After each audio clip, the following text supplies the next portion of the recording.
పెళ్లి జరుగుతున్న సందర్భంలో చాలామంది ఇన్వైట్ చేస్తున్న రాజకీయ నాయకుల్ని, అందులో భాగంగానే చంద్రబాబు గారిని కూడా పెళ్లికొచ్చి వాళ్ళని ఆశీర్వదించాలని కోరడం జరిగింది. చాలాసేపు రాజశేఖర రెడ్డి గారి గురించి, వాళ్ళ ఫ్రెండ్షిప్ గురించి, వాళ్ళ రాజకీయ ఇనిషియల్ ప్రస్థానంలో జరిగిన విషయాల గురించి అన్నీ గుర్తు చేసుకున్నారు, మాకు గుర్తు చేశారు. చాలాసేపు మాట్లాడాం, చాలా సంతోషం అనిపించింది. వచ్చి ఆశీర్వదిస్తామని మాటించారు.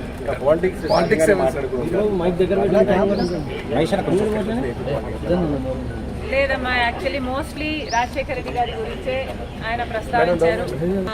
ఇనీషియల్గా వాళ్ళు రాజకీయాలు మొదలు పెట్టినప్పుడు వాళ్ళిద్దరూ కలిసి ప్రయాణం చేశారు. పొద్దున్న నుంచి సాయంత్రం వరకు వాళ్ళు కలిసే ఉన్నారు, జీప్లలో కలిసి తిరిగారు. ఇలాంటివన్నీ ఢిల్లీకి వెళ్ళారు. అప్పుడు చీఫ్ మినిస్టర్కి వాళ్ళిద్దరు కలిసి చేసిన ప్రయత్నాలు అయితేనేమి, ఇలాంటివన్నీ చెప్పుకుంటూ వచ్చారు. మేడం, కాంగ్రెస్ పార్టీలో మీ పాత్ర ఎలా ఉండబోతుంది? మీకు ఎటువంటి పదవి మీరు అనుకుంటున్నారు వస్తుందని చెప్పి వాళ్ళు కాంగ్రెస్ పార్టీ ఏ పదవి ఇవ్వాలి, ఏ బాధ్యతలు ఇవ్వాలి అనేది కాంగ్రెస్ పార్టీ ప్రెరోగేటివ్. కాంగ్రెస్ పార్టీలో because it is the largest secular party చేరడం జరిగింది.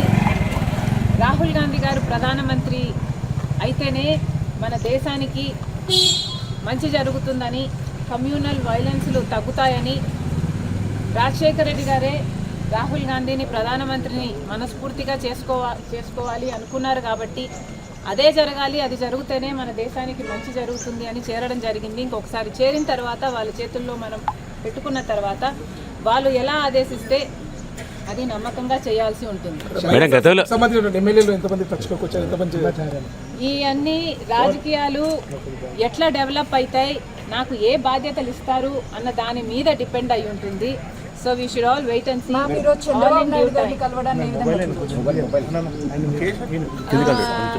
చంద్రబాబు గారిని చూడని ఏ విధంగా కలవడం ఏ విధంగా చూడొచ్చు అంటే, మామూలుగానే ఒక ఫ్రెండ్లీ ఎన్వైరన్మెంట్లో అందరం చూస్తే బాగుంటుంది. నేను లోకేష్ గారు ఒక ట్వీట్ నాకు రిప్లై చేశారు.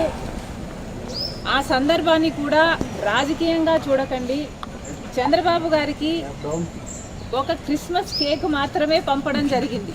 ఒక కేకే కదండి, ఆ కేక్ క్రిస్మస్ కేక్. అంటే మేడం ఇప్పుడు ఈ చర్చ అంటే ఏంటంటే,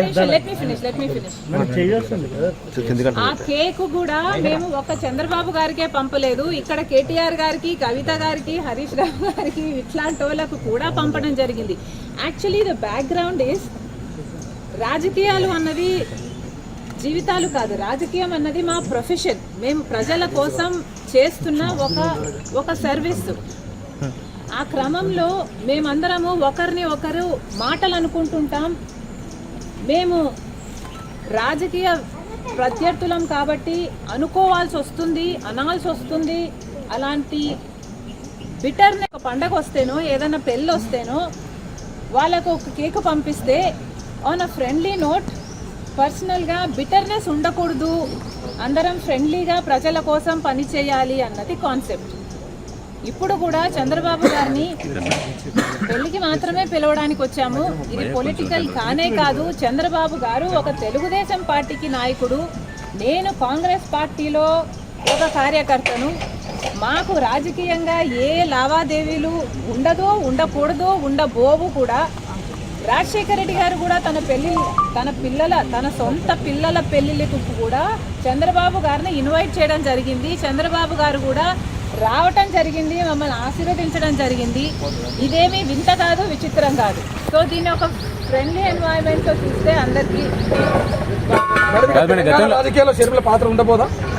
కాంగ్రెస్ పార్టీలో మనం పెట్టుకున్న తర్వాత కాంగ్రెస్ పార్టీ ఏ బాధ్యతలు అప్పచెప్పినా ఆ బాధ్యతలు నేను నమ్మకంగా చేస్తానని ఆ రోజు చెప్పాను, ఈ రోజు చెప్పాను. మేడం, ఫ్రెండ్లీ రాజకీయాలు మేడం, మీరు ఫ్రెండ్లీ రాజకీయాలు కోరుతున్నారు. ఇప్పుడు అంతా ఫ్రెండ్లీ రాజకీయం ఉందా మేడం? ఒకవైపు మీ సోదరుడితో చంద్రబాబు నాయుడికి వైరం ఉంది, మీరేమో రాజకీయాలు అలా ఉండకూడదు అంటున్నారు. ఎట్లా మేడం? Not condoning anything. ఇలా ఉన్నాయి రాజకీయాలు అని నేను మీకు చెప్పనవసరం లేదు, మీ అందరూ కూడా చూస్తున్నారు. కానీ ఫ్రెండ్లీగా ఉండాలి. మనం అందరము కూడా ప్రజల కోసం ఉన్నాం. ఏ వేదిక అన్నది ప్రజలకు తెలుసు. ఏ ప్లాట్ఫామ్ని మనం ఎంచుకున్నా, ఏ పార్టీని మనం ఎంచుకున్నా ఉన్నది మాత్రం ప్రజల కోసం. సో ప్రజల కోసం నమ్మకంగా పనిచేద్దాం. పార్టీలు ఉన్నది, లీడర్లు ఉన్నది ప్రజల కోసం, స్వార్థం కోసం కాదు అన్నది నా అభిప్రాయం. చంద్రబాబు నాయుడు